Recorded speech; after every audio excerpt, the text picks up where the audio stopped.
그거 자체가 하나의 선동이 아닌가 또 싶더라고요. 예. 이게 노암 촘스키 같은 경우에도 그 음모론이라고 낙인 찍는 행위를 비난을 한 글을 제가 읽었었는데요.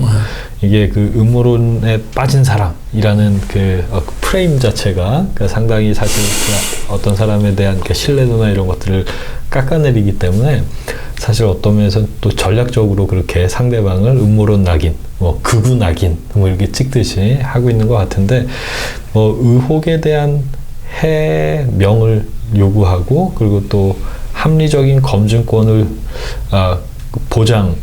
해달라는 그런 주장들을 그냥 음모론으로 매도하는 것 자체가 저는 이렇게 너무 좀 이상한 것 같아요. 예.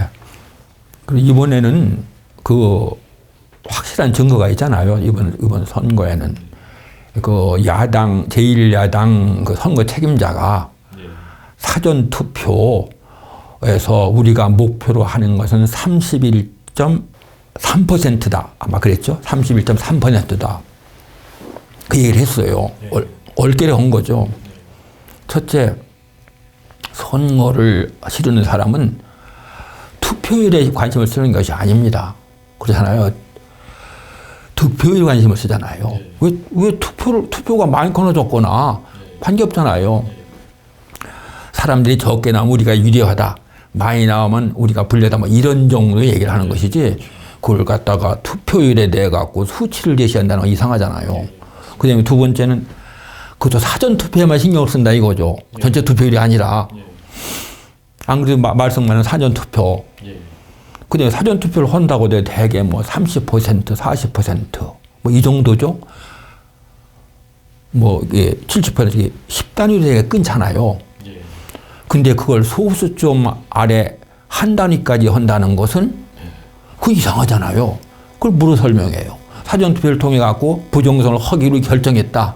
그 다음에 이거, 알고리즘에 보면은 요걸 가지고서 투표를 갖다가 배분한다. 이게 그런 음모를 꾸민다고 했다는 걸 갖다가 드러낸 거 아니에요. 그래갖고 한참 그게 설왕설래 됐었잖아요.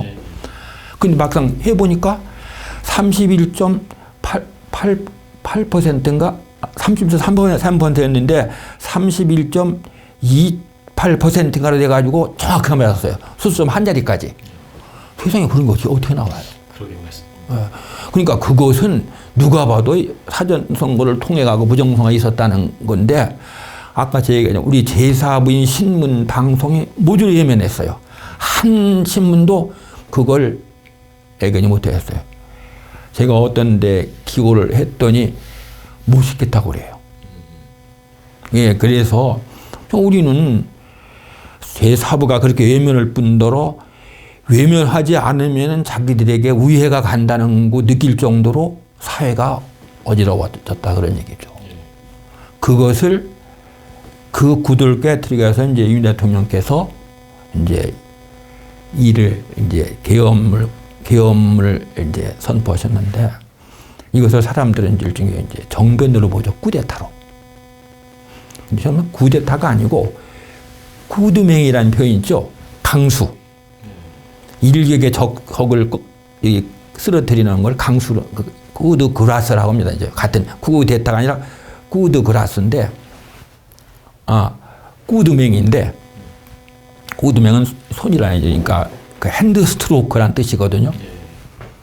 그래서 이번 일을 저는 저쪽에서는 쿠데타로 이제 뭐라고 하는데, 그게 아니고 비상계엄을 하면은 잠시 정상적인 법령이 중지가 되니까 그때는 영장 없이 들어가서 선관에 들어가서 들고 나올 수 있죠. 이번에 들고 나온 것이 제 생각에는 물건은 아니고 자료를 들고 나온 거죠. 정보를. 그러니까 저는 이걸 어떻게 할까? 구두맹이다. 그것까지는 좋았는데 본체 저쪽에 힘이 강하니까, 특히 그리고 이제 언론을 우호적인로 만들지 못한 것 때문에 그거. 또 하나는 이번 경호처에서 드러났듯이 경호처 요원들이 대부분은 윤석열 대통령에 충성하는 사람들이 아닙니다. 그거는 이제 문재인 정권에서 이제 만들어 놓은 팀이니까 마음은 대부분 딴 데 가 있죠. 그래서 경호처가 끝까지 저항을 못한 겁니다. 그런데 그것이 경호처만 그런 게 아니라 곳곳에 다 그래요. 특히 이번 경찰이 아주 그 윤 대통령 제거에 앞장섰잖아요. 경찰은 오랫동안 좌파 정권에 영향이 있었기 때문에 아마 그랬을 겁니다. 우리가 솔직히 얘기하고 윤 대통령께서 너무 아주 위험한 일을 하셨어요. 그런데 그렇게 했기 때문에 그나마 실체가 드러나기 시작하는 거죠. 이거 실체가 저는 드러날 수밖에 없다고 생각을 해요. 그러니까 그 다음에 다시 이제 우리 또 모여갖고 한번 또 얘기를 하십시다. 예. 그래도 초기에는 그러니까 계엄에 대해서 그러니까 정말로 생소하다, 뭐 이상한 일을 했다, 뭐 이런 사람들이 많았는데 특히나 시간이 지나면서 특히나 2, 3주 이렇게 지나가면서 20, 30대 친구들이 우선 선거가 이상하다. 그리고 또 민주당이 그동안 해온 행보가 정말로 반국가적이었다. 이런 것들을 정말로 많이 깨닫게 된 것 같아요. 그래서 저는 이것이 희망이 아닌가 개인적으로 그렇게 생각을 하고 있습니다. 네. 이게 저도 이제 그 점을 이제 강조하는데 젊은이들이 보면 유행을 많이 타잖아요. 그러니까 국민의힘 멋대가리 없는데 왜 거기에 지지를 해? 뭐 이런 식의 이제 생각이 이제 머리에 이제 꽉 잡았는데 이번에 그게 바뀌었잖아요. 이렇게 이제 그건 소위 극우 유튜버들을 통해 가지고 이제 오죠. 사람들이 저기 극우라고 하면 내가 극우인데 전들 그래요. 내가 극우인데 선생님 왜 극우입니까? 아니 대한민국이 우파 저기 그 국가인데 국우랑은 대한민국에 충성하면 그게 국우가 되는 거 아니에요. 이제 농담을 하는데 이 소위 극우 유튜버라는 사람들이 이제 하는 걸 가만히 비춰보는 걸 보면은 우선 사람들이 선량해요. 나온 사람들이 폭력을 안 써요. 경찰과 마찰이 없어요. 시비가 붙을 만도 한데 안 붙어요. 그리고 사람이 만나면 동지애가 느껴져 갖고 다 웃으면서 인사하고 그 다음에 분위기가 굉장히 밝아요. 노래하고 아주 험한 얘기도 안 나오고 이재명 대표 좀 욕할 때만 험한 얘기 나오고 그 외에는 안 나와요.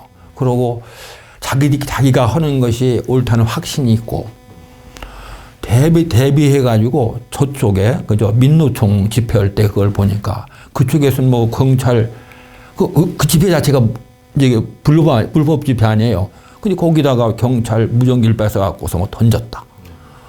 그리고 다쳤다.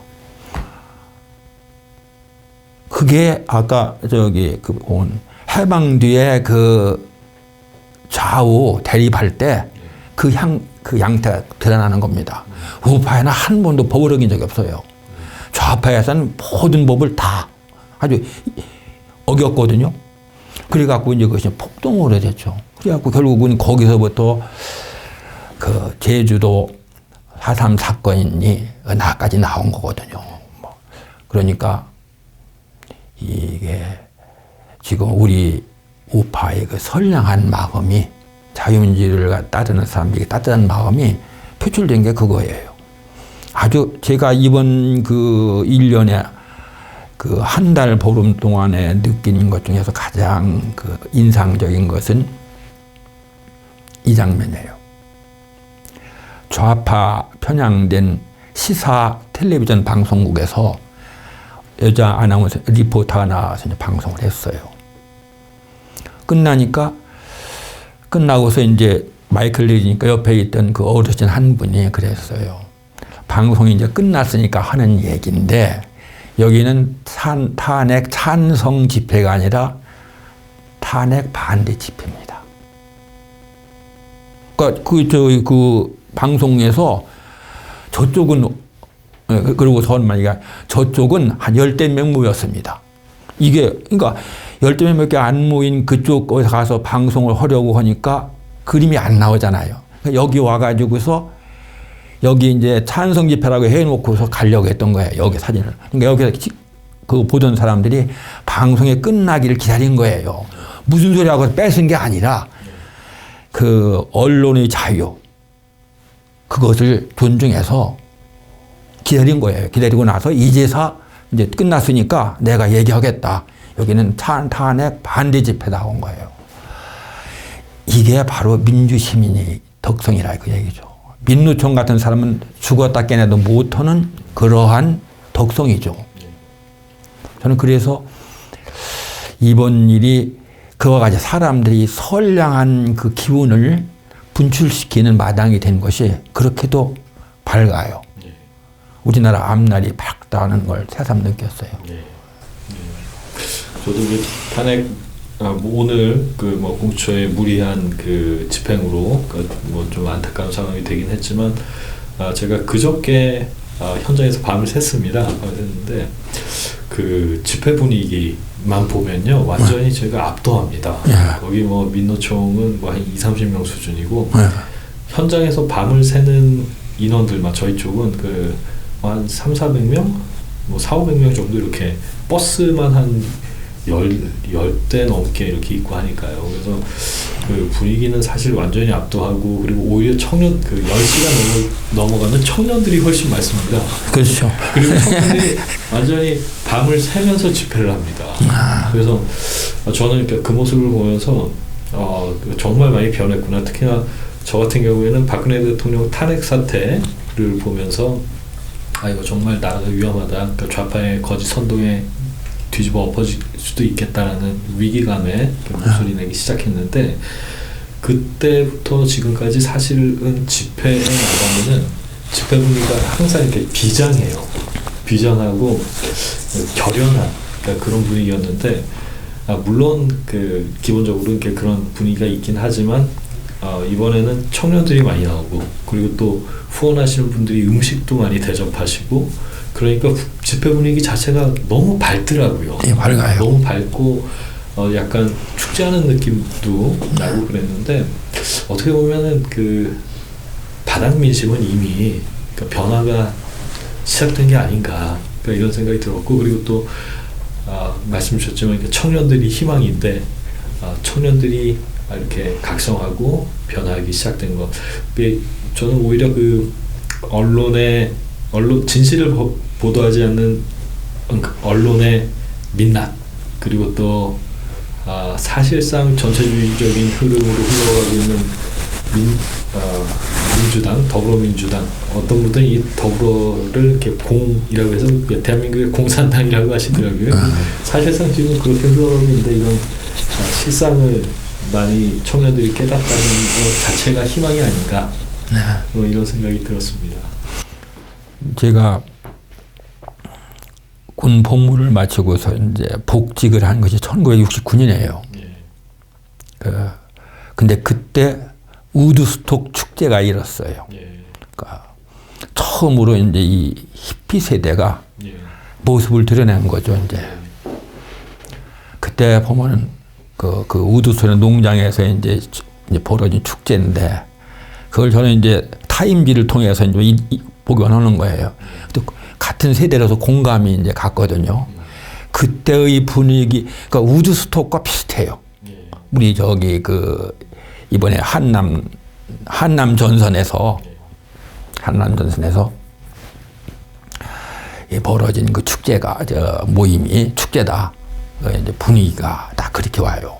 그래서 사람들의 어떠한 그 잠재되어 있던 걸 폭발시켜 가지고 이렇게 만개시키도록 하는 그런 계기가 있거든요. 근데 우리나라에도 그 시절이 왔어요. 이것은 중요한 유산입니다. 앞으로 우리 그러니까 폭력을 쓰지 않고 자기 말만 그냥 하고 같이 모여갖고서 동료 의식을 느끼고 그래가지고 나라를 위한다는 것 때문에 뜨거운 열정이 있어가지고요 분위기가 밝아지는 이런 축제 하나의 전통이 세워진 것이 아닌가. 지금까지는 그런데 저쪽을 보면은 굉장히 어둡고 감정이 나온 것이 증오예요. 대표적인 감정이 증오예요. 우리는 보니까 사랑이에요. 뭐냐면 나라 사랑, 나에 대한 사랑, 그리고 같이 나온 사람들에 대한 사랑 이런 것이 다 그리고 언제 윤 대통령이 인기 있는 사람은 아니잖아요. 그런데 그분에 대한 사랑이 그렇잖아요. 그 위험한 일을 갖다 해가지고 고초를 겪는 대통령에 대한 사랑이 나오는 거예요.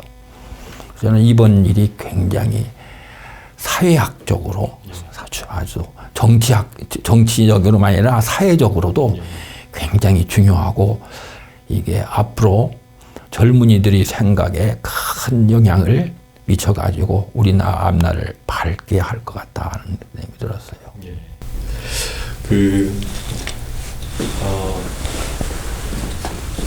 보궐 선생님께서 이제 연세도 많으시고 또 사실 이게 대한민국에서 이게 중요한 역사적 사건들 뭐 이런 것들 거의 이제 몸으로 직접 경험해 오셨는데요. 이 청년 세대가 이제 변화되고 이제 각성되는 청년 세대가 앞으로 견지해야 돼, 꼭 지켜나가야 될 그러니까 대한민국의 기본적인 가치 뭐 이런 것들이 있다면 어떤 게 있을까요? 그게 이제 우리 자유주의와 민주주의, 자유주의 이념과 민주주의 체제가 결합해가지고서 자유민주주의, 그래서 이제 시장경제 체제를 이제 유지하는 것이 이제 우리 대한민국의 이제 정체성 아니에요? 이걸 새겨야 돼요. 우리 대한민국은 자유주의 이념, 민주주의 체제, 경제적으로 시장 경제 체제 가졌다는 것, 그것을 또 그 인식하는 것이 그게 중요합니다. 그런데 그냥 인식만 해가서는 안 되죠. 공부를 해야 되죠. 그 결함은 역사를 공부해야 돼요. 그러니까 콜라코프스키라는 폴란드 역사학자가 한 얘기가 있습니다. 우리가 그 역사를 공부하는 것은 처세술이나 무슨 교훈을 얻으려고 하는 것이 아니다. 우리가 정말로 역사를 배워서 얻어야 될 것은 자기 자신의 정체성이다 그랬어요. 정체성. 왜 정체성이 중요하냐면 폴란드의 경우에 보면은 약자 아니에요. 동쪽에는 강한 러시아가 있고 서쪽에는 독일이 있고 예전에 남쪽에는 오스트리아가 있었어요. 그리고 세 나라에서 분할된 그 비참한 역사를 통해 가지고 그 위기를 겪으면서도 정체성을 유지했기 때문에 살아남은 거예요. 정체성을 유지하려면 우리가 어떻게 연원이 무엇이고 어떻게 살아왔고 앞으로 어떻게 갈 것인가 하는 그 비전까지 합쳐져야 정체성이 구성되는 거 아니겠어요? 그걸 하려면 우선 역사를 공부해야 되겠죠. 역사를 공부해가지고 대한민국에 어떻게 성립이 됐고 그것이 어떤 과정을 통해서 발전하고 진화해야 하는가를 알고 그래서 대한민국 정체성을 알게 되면 나머지는 잘 풀려요, 다. 정체성을 하려면 이제 그 정치적인 면, 사회적인 면, 문화적인 면, 경제적인 다 있는데 제일 중요한 건 시장 경제에 대해서 잘 아는 것이죠. 시장 경제는 따로 다른 것이 아니에요. 시장 경제는 소비자가 주권자죠. 그 원리가 바로 정치에도 적용되는 겁니다. 그게 민주주의입니다. 다만 민주주의는 모든 사람이 한 표죠. 소비자는 이제 구매력에 따라서 좀 달라지죠. 그러고 이제 그 정해진 거에 대해서 이제 정치적으로는 행사할 수가 없는데 소비자는 수시로 자기가 원하는 걸 할 수 있죠. 그것이 바로 민주주의의 토대가 된다는 거죠. 그러니까 시장 경제의 중요성을 인식하는 것. 그래서 이제 역사를 알고 시장 경제를 이해하기 위해 가서 이제 그 공부를 하는 것 이게 중요하다고 생각해요. 경제는 좀 딱딱 어렵잖아요. 정치는 아주 재밌잖아요. 그러니까 젊은이들에게 경제학을 좀 공부해가지고 경제 정신을 늘려갖고 시장 경제를 좀 이해했으면 하는 건 좀 약간 좀 무리한 주문이죠. 하지만 그래도 워낙 중요하니까 경제학에 대한 최소한의 그 지식이 있어야 민주주의, 자유민주주의 사회의 시민이 될 충분히 제대로 자기 권한을, 투표권을 행사할 수 있다고 봅니다. 그런 목적으로 해서 설립된 그 공익법인이 자유기원입니다. 우리 사회에서 아주 중요한 기업인데 거기서 쉽게 시장경제에 대한 책들을 펴냅니다. 꾸준히.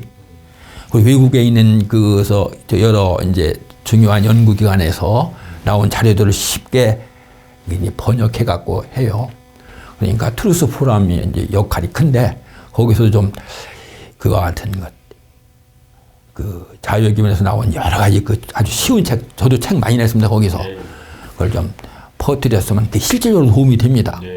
예, 경제학을 마르크스주의 경제학은 아니고 주류 경제학을 제대로 이해해가지고 우리 경제가 어떤 방식으로 작동이 되는가 그 원리를 아는 것은 운동을 하는 분들이 자유주의 운동을 하는 분들이 자기 내적 역량을 기르는데 아주 결정적 도움이 됩니다.